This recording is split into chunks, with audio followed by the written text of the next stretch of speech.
good to see you. Big boost Monday night. Yeah, huge win for us. Important win. Got us 3 points. So keeps us hanging in with the top teams. Yeah. Was it your biggest relief seeing certainly the way your team started in that game, but also, and something you mentioned previously, been disappointed with the lack of goals recently, but hit the back of the net 4 times must have brought a big relief. We had a great start to the game, and we went about the game. We got the reaction we hoped we would get, and credit to the players, they've done that right away, and you could tell in their behaviour, the way they performed, how they went about the job. So it was a good result for us. Yeah. Was there anything in the performance that you didn't like and you want your side to work on building up to this weekend?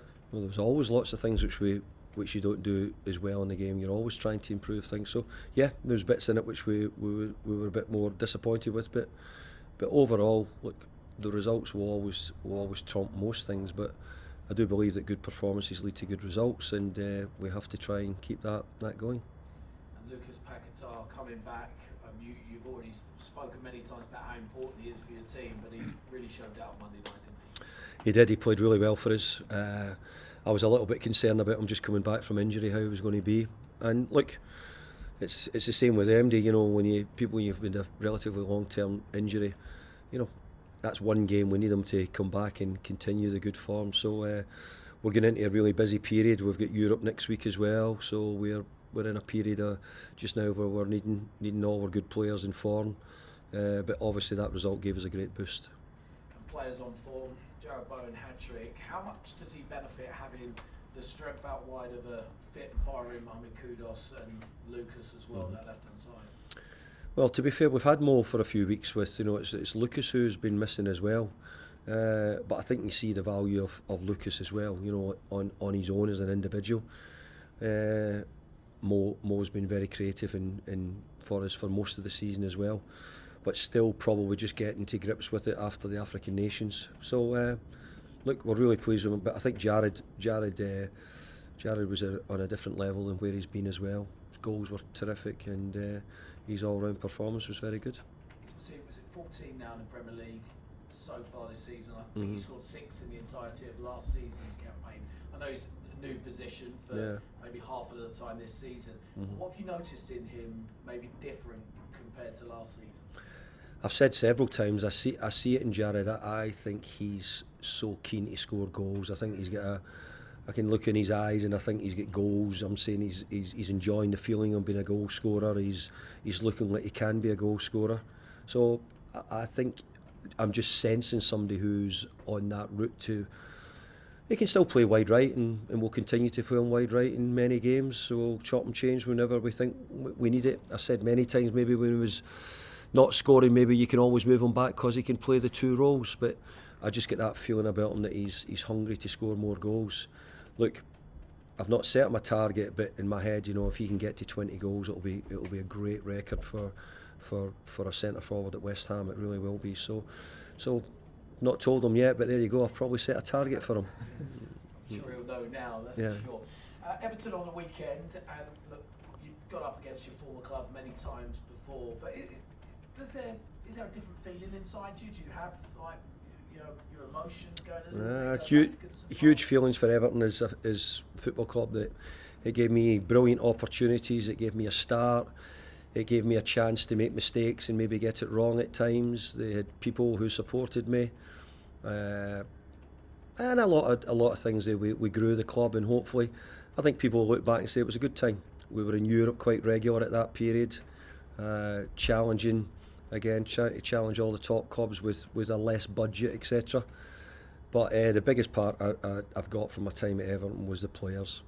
We had brilliant players. If you look at the recruitment, the players we brought in, the players who went on to become internationals, the players who were just brilliant lads to play to have with, and them being the side. So I keep in touch with them all, and I really look forward to catching up with them when I get a bit more time myself.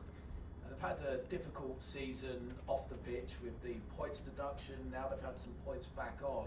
How much can that affect, certainly on the pitch, what's happening, or is it easy to just switch off and put that to the back of the mind? Well, I couldn't really tell you because, I don't think it's happened, and I don't think, I've certainly not been in the situation. I couldn't tell you what their emotions are with it at all. I think obviously losing the points was a huge disappointment. Getting some back, I'm sure, was probably pleasing, but apart from that, I couldn't really tell you at all how Everton are feeling about it. Do you think that's right, though, mid-season, that rules are how they are, that points can be deducted and then appeals can happen, points can be put on, and how does that affect maybe the integrity of the league, really, because everybody's trying to compete for certain positions? It's tricky, right? Yeah, I think I would be more disappointed that one panel said, yeah, it was a 10 points deduction, but then somebody looked into it and said, no, you've got it wrong, and they give the points back. That for me is the bit which doesn't sound correct, but if they're broken rules, we've all got rules in the Premier League.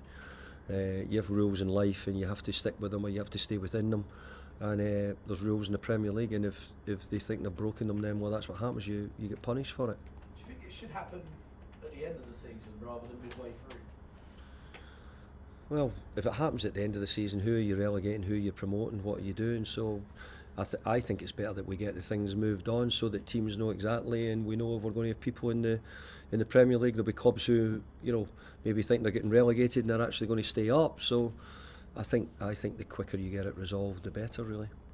And finally, team news ahead of this one. I know, was it Max Corday and Aaron Cresswell had a knock on it? Aaron Cresswell had felt his calf and his Achilles a little bit, so we didn't really take the risk. He's okay, Cressy okay. Maxie pulled his hamstring a little bit in training, I think just before, maybe on the Saturday or the Sunday before the game. And, it looks as if he's going to be out for a few weeks with that at the moment. And they're the only two you consider? At the moment, they're the only two who we really see in that injury category, yes. Appreciate it. Thank you. Okay. Hi. You just mentioned that you really see like a hunger and desire for Bowen to score goals. So what do you think then it was like for him in the run that he had when he didn't score? Well, again, maybe you should ask some of the great strikers, Alan Shearer, Gary Lineker, Wayne Rooney, how they felt when they weren't scoring. I think Wayne might not be quite at that level, and they're talking about some great players there. But Jarrod's not at that level, I should say. So I just think that he's probably feeling that he's disappointed he didn't get the goals, and at different moments we probably weren't making quite as many chances. We made chances, but we were certainly much more aggressive in our all-round play. And Jarrod was sort of Johnny on the spot, got in the right positions to score from them, and that's part of being a centre forward. And what do you do then as the manager of a player who's maybe going a few games without scoring? What can you do? Is there anything you can do? Well, I think you're always trying to tell them to get in the right positions and be in the right places where you would hope or expect the ball may drop, where you think he's going to get his best opportunities. That's what you would I believe strikers want. As I heard somebody, I think I heard Gary Lineker talking about it the other night, about making sure that you're in the right place. Wayne was talking about it, get between the goals, get in the box, try and get yourself in positions where you do your job as a centre forward. So Jarrod's still in the sort of the early stages of becoming that as well. So he's building up. We had it with Marko Arnautovic, we had it with Mickey Antonio, and we've got a wee bit with Jarrod at the moment turning that as well. But as I say, maybe we find that Jarrod's still a top right winger and we can play him off the sides, and we choose to do that in the future. But at the moment, if you get 14 goals at this stage in the Premier League, we want him to keep going, and I'm sure he's probably got that yearning to keep scoring goals. You mentioned Kudus maybe not being quite where you want him to be after AFCON. Do you have any idea how long that could be until? No, I mean, he was in great form when he left. So I think just sometimes, players like we can see throughout the country at different times, there can be players who sort of play well or dip a little bit. I think sometimes this time of the year is a difficult time when you're not used to the Premier League round January, February. It's still intense, the games don't change, you don't really see the finishing line at the moment, what it looks like, and he's just come back from probably, sweltering heat in the Ivory Coast to freezing conditions out here most weeks at the moment. So all those things can play its part. And going to Goodison then, you mentioned what sort of memories from being a manager there. What stands out for you then going there as a visiting manager? What stands out for it was Goodison itself. Goodison was an incredible place to play your football. Supporters close to the pitch, brilliant backing, right behind their club, right behind their team, and they had great years at Everton. Great years at Everton, which I really enjoyed. And I said, but more importantly, it was the people who I worked with and the people who we had and the players who were great boys and still are today. You've had yourself quite a good record going there in the last few visits. Anything you put that down to? No, I don't think you can ever gauge things. As you say, our record against Brentford was never good, and we had a really good result in midweek. So you have to take every game as it comes and just get on with it. But I've always liked Goodison, and it's maybe even more special at the moment because we lost Upton Park here, and you see the changes which come from losing that and your memories of it. And obviously Everton are very close to losing Goodison, but obviously they're building their own stadium not too far away. Thanks. Hi there. Everton next, the point deduction's been mentioned already, and Sean Dyche just had a tough time pretty well.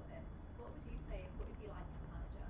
I think Sean Dyche is probably the right man to be managing Everton through the crisis they're in, through trying to improve them. He's done a really, really good job. I don't think there'll be very few people who think that Dyche hasn't done great at Everton. His teams are really competitive. They get results against some of the big sides. They, of course they're still up and down because they don't have the same probably quality as some of the others. They've had financial restrictions regarding who they can buy. So what you've got to do is work with what you've got and get the best out of them. And I think Sean Dyche is getting the best out of the players. And I actually think that's probably one of the biggest compliments you can give a manager if you're getting the best out of the players. And I think Dyche is doing loads of that. And on to West Ham, you've already equalled the total amount of wins from last season, and I think you're only 1 point off the total tally of last season. What has been different this season? Have you noticed the team being that much stronger than I think when we came back from winning the trophy in June last year, I think we came back with huge confidence, a lot of self-belief.